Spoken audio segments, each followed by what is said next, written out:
Welcome to एपवॉट्स technologies. आज का हमारा टॉपिक है मशीन लर्निंग। आज के इस टॉपिक में हम जो चीजें कवर करेंगे वो होगी what is machine learning, applications of machine learning, types of algorithms used in machine learning and certain remarks at the end will summarize कि हमने क्या पढ़ा। तो जानते हैं what is machine learning. Machine learning की डेफिनेशन अगर आपसे कही जाए तो दो डेफिनेशन है जो मशीन लर्निंग की दी गई। एक डेफिनेशन जब मशीन लर्निंग की शुरुआत 1960 के आसपास हुई तब उसकी पहली डेफिनेशन दी गई थी by author Samuel that machine learning is a field of study that gives computers the ability to learn without being explicitly programmed। जिसका सीधा सीधा मतलब ये था कि बिना किसी प्रोग्राम को लिखे हुए कंप्यूटर को ये सिखाना कि वो कोई काम कैसे करेगा, ये एक डेफिनेशन दी गई थी। Over the period of time, समय के साथ ये डेफिनेशन में बदलाव आए और आज की डेट में जो प्रिवेलिंग डेफिनेशन है जो कि मिस्टर टॉम एम मिचेल द्वारा दी गई थी 1998 में, उस डेफिनेशन के हिसाब से मशीन लर्निंग क्या है। Machine learning is a computer program is set to learn from experience E with respect to some class of task T and performance measure P if its performance at task T as measured by P improves with experience E। सुनने में थोड़ी confusing है, आइए समझने की कोशिश। इसको एक एग्जांपल से समझेंगे ऑफ स्पैम ईमेल डिटेक्शन।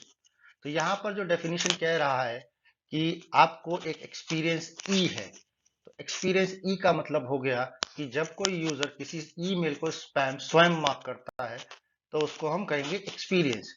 एक कंप्यूटर इस मशीन इस सारे ऑपरेशंस को ऑब्जर्व करेगी और सीखेगी कि कौन कौन से टास्क या कौन कौन से ईमेल्स स्पैम मार्क किए गए और कौन से नहीं किए गए।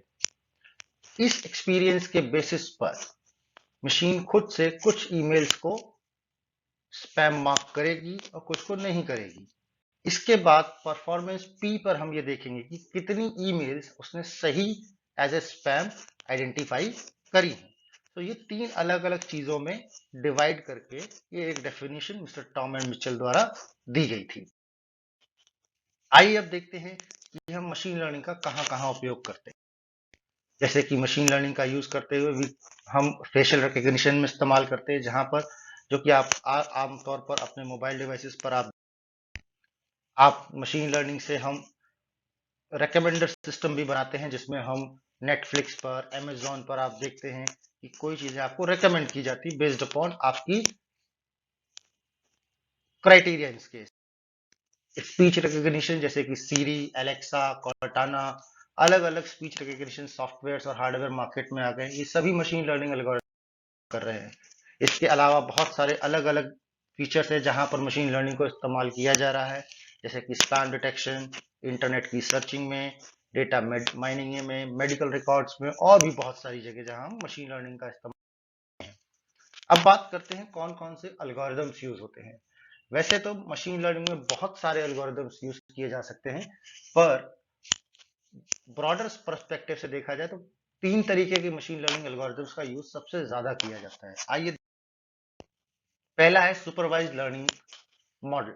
सुपरवाइज्ड मशीन लर्निंग में हम एक लेबल्ड ट्रेनिंग एग्जांपल देते हैं, यानी कि जहां पर मुझे मालूम है कि क्या वैल्यू का क्या मीनिंग है और इससे मुझे क्या रिजल्ट मिल रहा है, that is a labelled data. तो उस लेबल्ड डेटा पर हम एल्गोरिथम्स लगाते हैं और उन एल्गोरिथम्स के बेसिस पर हम एक अनआइडेंटिफाइड वैल्यू के लिए एक प्रोडिक्शन दे पाते हैं। जैसा कि आपको यहाँ एग्जांपल में दिख रहा होगा, हैंड राइटिंग रिकग्निशन एक इसी तरीके का एग्जांपल है, जहां पर बहुत सारी हैंड राइटिंग्स को की इमेजेस को लिया गया और उनके सामने उनकी सही शब्दों को लिखा गया और फिर यह इनपुट मशीन लर्निंग मॉडल को दिया गया। इसी के बेसिस पर मशीन ने सीखा और आगे चल के एक अनआइडेंटिफाइड इनपुट को भी वो रिकॉग्नाइज करके बता सका कि ये क्या आउटपुट होगा। तो ये हो गया एक लेबल्ड ट्रेनिंग एग्जाम। अगर इसी में अगर डिवाइड करना चाहूँ मैं सुपरवाइज लर्निंग के मेथड्स को, तो इसमें दो तरीके की मुख्य प्रॉब्लम्स होती हैं। एक होती है क्लासिफिकेशन और दूसरी होती है रिग्रेशन। क्लासिफिकेशन में हम अलग अलग क्लासेस बताते हैं, रिग्रेशन में हम एक कंटिन्यूस आउटपुट या एक ऐसा न्यूमेरिक फॉर्म में आउटपुट निकालने की कोशिश करते हैं जिससे कि हम डेटा के बारे में जानकारी बता सकें। दूसरे तरीके का मेथड है अनसुपरवाइज लर्निंग। अनसुपरवाइज्ड लर्निंग में हमारे पास लेबल्ड डेटा नहीं होता, हमको नहीं मालूम है कि किस चीज से आउटपुट आ रहा है या किस चीज में क्या आउटपुट है क्या इनपुट है, मुझे नहीं पता। इस केसेस में हम पूरे डेटा को अलग अलग क्लस्टर्स में अलग अलग ग्रुप्स में बांटने की कोशिश करते हैं बेस्ड अपॉन देयर प्रॉपर्टीज की। कुछ प्रॉपर्टीज एक जैसी प्रॉपर्टीज होने पर वो डेटा एक जगह इकट्ठा कर लिया, दूसरी प्रॉपर्टीज वाले डेटा को एक जगह इकट्ठा कर लिया।